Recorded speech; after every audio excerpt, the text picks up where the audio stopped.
Columbus police say they're lucky no one was hurt when a train cut through the path of thousands of marathon runners on Saturday. Runners were only about 10 minutes into the course when they heard the train coming and realized it wasn't going to stop. It was chaos as they found creative ways to get around the train. Robert Harrington explains why it also posed some serious danger. It was the perfect day to pound some pavement.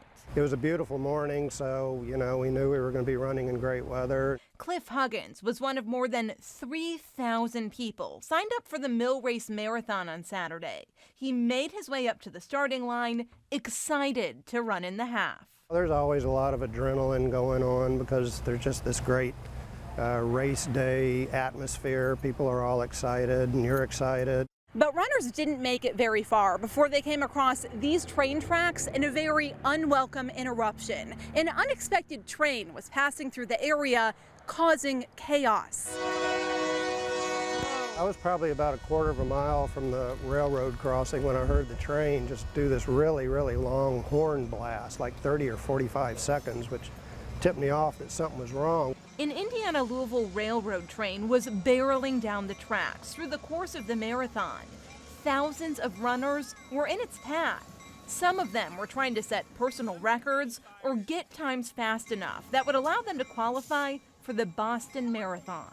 The runner mentality is go as fast as you can and try to do the best you can. Many runners didn't stop for the train. Some ran in front of it as it was heading down the track. Others rolled under the train as it came to a stop or climbed between cars. To me, just trying to clamber between the train cars when you got a mass of people behind you is just an opportunity to slip and fall. It just seemed way safer to me just to walk around to the front of the train. At his command post, Sergeant Matt Harris got a call that the train was running through the marathon. His mind immediately went to the thousands of runners on the course and the potential danger they were facing.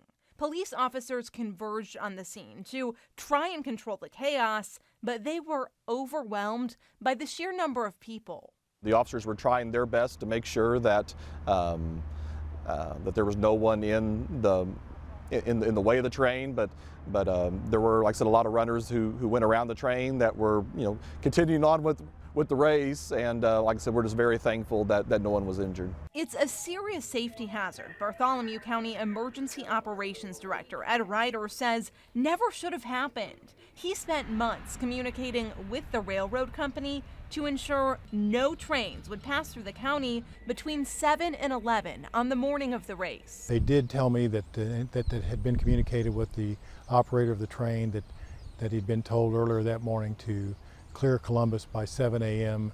because of the marathon. And to what reasons that didn't happen, I just don't have that information. Ryder says the railroad company has launched an internal investigation into the incident. We reached out to the president of the Indiana-Louisville Railroad, but he declined to do an interview. Ryder says event organizers and the city of Columbus did everything they could to prevent the situation. You can do anything and everything you can possibly do, and somehow, some way, something goes wrong, and this was one of those times. The train was only stopped for a matter of minutes, but every second counts for runners who are racing against the clock, like one of Huggins' friends who hoped to set a record.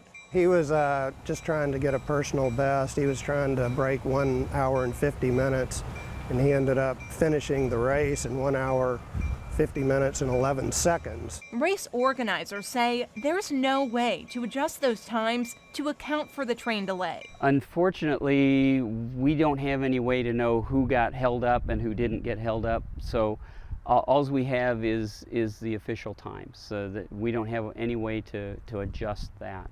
A disappointment to some runners, but Huggins says it's certainly a race he will never forget.